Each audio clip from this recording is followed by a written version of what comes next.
نے تو علماء حرمین سے فتویٰ منگوایا تھا کہ یہاں ایسی ایسی گستاخیاں ہو رہی ہیں، آپ کیا کہتے ہیں؟ وہ چاہتے تو خود مفتی سے فتویٰ دیتے، لیکن حرمین کے علماء سے فتویٰ منگوایا، ان کا فتویٰ آیا کہ ایسے جملے کہنے والے ہندوستان کے جو بھی مولوی ہیں وہ دائرہ اسلام سے خارج ہو چکے۔ ان میں سے چند عقائد میں آپ کو بتا دیتا ہوں جو کہ آپ کو سن کے بھی بڑی حیرت ہوگی اور آپ بہت زیادہ حیران ہوں گے۔ سب سے پہلا عقیدہ انہوں نے یہ منسوب کیا کہ نعوذ باللہ، انہوں نے یہ کہا کہ دیوبند کا یہ مسلک ہے، علماء دیوبند کا یہ مذہب ہے کہ نعوذ باللہ اللہ تعالیٰ جھوٹ بولتے ہیں، کہ اللہ کے نبی آخری نبی نہیں ہے، نعوذ باللہ اللہ کے نبی کے بعد اور کوئی نبی تشریف لائیں گے، وہ مانتے ہیں۔ تو جب علماء حرمین کو یہ بات معلوم ہوئی کہ ان کے عقائد تو یہ ہیں اور ہمیں ہمارے سامنے جھوٹی بات کی گئی، تو انہوں نے اپنے فتوے سے رجوع کیا۔ مفتی سلیمان ادری صاحب سے بڑے باادب طریقے سے گزارش کرنا چاہتا ہوں کہ یہ باتیں ختم ہو چکی ہیں کہ ہم آپس میں ایک دوسرے کو لڑائیں، بریلوی علماء دیوبند کو کافر کہیں یا اس طرح کی سچویشن پیدا کریں۔ یہ سچویشن اور ایسے حالات کے جواب ہمارے علماء دیوبند آج سے ہزاروں سال اور آج سے سینکڑوں سال پہلے دے چکے ہیں۔ السلام علیکم ورحمۃ اللہ وبرکاتہ، امید ہے کہ آپ سب خیر و عافیت سے ہوں گے۔ ایک دفعہ پھر آپ کا دوست، آپ کا بھائی محمد موسیٰ آپ کی خدمت میں حاضر ہے، اور آج کا جو ہمارا ٹاپک ہے یہ بہت زیادہ امپورٹنٹ ٹاپک ہے، کیونکہ اس کا تعلق بریلوی حضرات کے ساتھ بھی ہے اور اس کا تعلق دیوبندی حضرات کے ساتھ بھی ہے۔ کیونکہ آپ نے دیکھا ہوگا کہ جو لوگ بہت زیادہ فیمس ہو جائیں اور جن کا تعلق اللہ سے بہت زیادہ بن جائے اور ان جماعت جو بہت زیادہ مشہور ہو جائے، تو ہر زمانے میں اور ہر وقت ان کے خلاف سازشیں اور تحریکیں چلتی رہتی ہیں اور لوگوں کو ان سے منتشر کیا جاتا ہے، ان سے دور کیا جاتا ہے۔ تو اسی طرح ایک واقعہ بہت زیادہ مشہور ہے اور ایک بات بہت زیادہ مشہور ہے جو کہ علماء دیوبند کے خلاف کی جاتی ہے، اور اس کو آپ تو آج کل بہت زیادہ سوشل میڈیا پر جو ہے نا پروموٹ بھی کیا جا رہا ہے، تو ہم نے سوچا کہ ہم کیوں نہ یہ بات آپ کے سامنے شیئر کر دیں۔ بات یہ ہے کہ آپ نے دیکھا اور سنا ہوگا کہ بریلوی حضرات نے یہ بات اپنی کتابوں میں لکھی ہے کہ اعلیٰ حضرت مولانا احمد رضا خان بریلوی صاحب نے یہ فتویٰ دیا ہوا ہے کہ دیوبندی جو ہیں وہ کافر ہیں، نعوذ باللہ، کہ جو دیوبند سے تعلق رکھتے ہیں وہ کافر ہے۔ اور اس پر انہوں نے حرمین، جو ائمہ حرمین ہیں،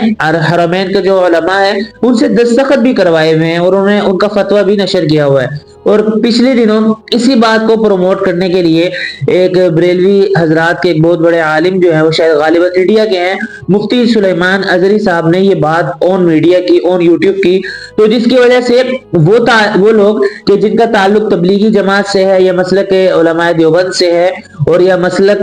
دیوبند سے ساتھ ساتھ جو ہے وہ تبلیغی جماعت میں وقت بھی لگاتے رہتے ہیں، تو لہذا جو بھی ان کے ذہن میں چند طرح کے اعتراضات اور سوالات پیدا ہوئے کہ جو ظاہر سی بات ہے کہ جب آپ وہ جماعت جن کے ساتھ لوگوں کا تعلق ہے اس کے خلاف باتیں کریں گے، تو وہ لوگ جو ان کے ساتھ منسلک ہیں وہ اس کے بارے میں جواب پوچھیں گے آپ سے کہ بھائی یہ سوالات کیے جا رہے ہیں، ہم اس کا کیا جواب دیں۔ البتہ اسی بات کو چند دن پہلے جو ہے وہ مفتی سلیمان ازری صاحب نے اور یوٹیوب پر یہ بات کہی کہ دیوبندی کو تو مسلمان ہے نہیں، کیونکہ اعلیٰ حضرت کا فتویٰ موجود ہے۔ تو سب سے پہلے جو ہے نا آپ ان کا سلیمان ازری صاحب کا کلپ سن لیجئے، پھر انشاءاللہ جو ہے نا ہم اس پر آج ڈسکشن کریں گے اور آپ کے ذہن کو ایسا فریش کریں گے کہ آپ کبھی بھی اس سوالات کے بارے میں پریشان نہیں ہوں گے۔ تو پہلے آپ کلپ سن لیجئے۔ اعلیٰ حضرت نے تو علماء حرمین سے فتویٰ منگوایا تھا کہ یہاں ایسی ایسی گستاخیاں ہو رہی ہیں، آپ کیا کہتے ہیں؟ وہ چاہتے تو خود مفتی سے فتویٰ دیتے، لیکن حرمین کے علماء سے فتویٰ منگوایا، ان کا فتویٰ آیا کہ ایسے جملے کہنے والے ہندوستان کے جو بھی مولوی ہیں وہ دائرہ اسلام سے خارج ہو چکے ہیں، اور جو ان کے کفر میں شک کرے گا وہ بھی کافر ہو جائے گا۔ اتنا سخت حکم حرمین طیبین سے آیا، اس کو اعلیٰ حضرت نے اپنی سائن، اپنی دستخط سے چھاپا تو یہ واویلا مچانے لگے۔ ارے میاں ہم کو آپ نے کلپ سنا، تو کلپ میں واضح طور پر مفتی سلیمان ازری صاحب یہ فرما رہے ہیں کہ اعلیٰ حضرت نے ائمہ حرمین سے فتویٰ لیا تھا کہ دیوبندی حضرات جو ہیں یا جو دیوبند مسلک سے تعلق رکھتے ہیں وہ دائرہ اسلام سے خارج ہے۔ تو پہلے تو ہم اس مسئلے کی تحقیق کر لیتے ہیں، اس مسئلے کی حقیقت جانتے ہیں، اور انشاءاللہ جو ہے امید کرتا ہوں آپ کو بڑا مزہ بھی آئے گا۔ پہلی بات تو یہ ہے کہ دیکھیں اعلیٰ حضرت احمد رضا خان بریلوی صاحب نے جب علماء دیوبند کے جب ان کے اعتراضات اور جوابات آپس میں مکالمہ ہوتا رہتا، تو یہ حضرت یعنی کہ اعلیٰ حضرت یہ حج پر تشریف لے گئے، انہوں نے چند ایک عقائد علماء دیوبند کی طرف منسوب کیے کہ جو حقیقتاً علماء دیوبند کی طرف منسوب نہیں تھے۔